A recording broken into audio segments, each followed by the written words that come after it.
The Hummingbird economy. Why the global oil system is about to seize. The world leaders keep telling us the global economy is a plane preparing for a soft landing. The truth is simpler and colder. The plane has already run out of fuel, and the pilots are hiding the instruments. What we are watching is not a temporary crisis.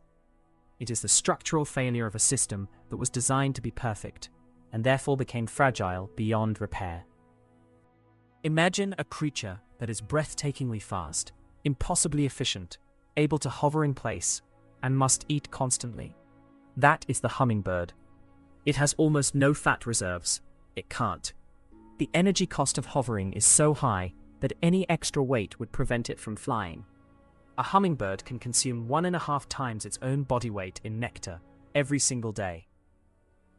If the flow of food is interrupted for even 4 or 5 hours, it simply stops. We have built the global economy in exactly the same image. We call it just in time. In the name of capital efficiency, we eliminated everything heavy and expensive: warehouses, safety stocks, buffers. The system became dazzlingly fast and comfortable. And we reduced its physical inertia and error tolerance to 0. We turned the modern world into a hummingbird. When you hear about tension in the Strait of Hormuz, most people still treat it as distant news. But material flow is not a matter of opinion. Oil does not travel like water from a continuous tap.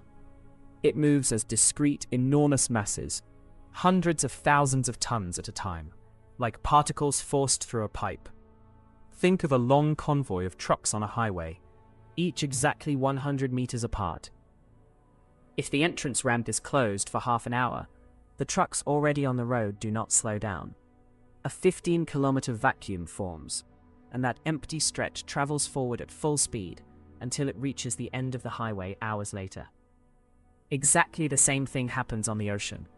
A few missed sailing windows at a critical choke point do not create a little less pressure.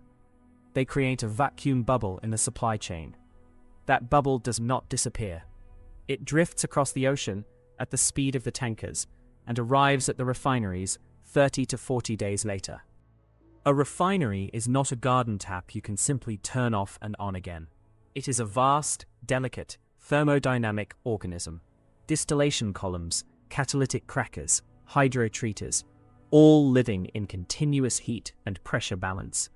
If the feedstock is interrupted or falls below a critical level, 3 things begin at once. The thermal equilibrium collapses, the catalysts start to coke and die, and heavy fractions can gel or solidify inside the pipes. You cannot put a refinery on pause. After a forced shutdown, restart is not a matter of hours. Inspection, catalyst replacement, gradual heat up, it takes a week or more. The engineering ratio is brutal.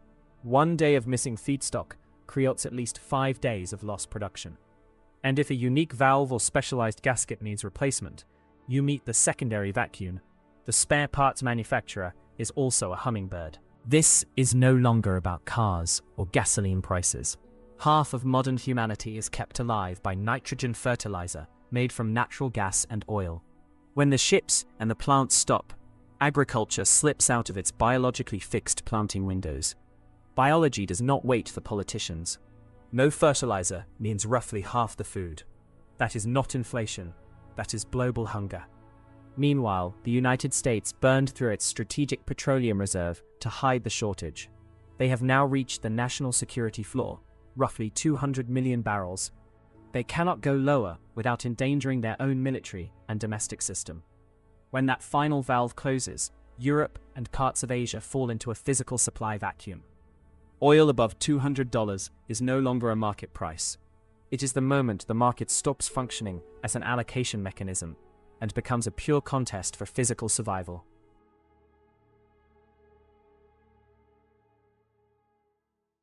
I'm an engineer.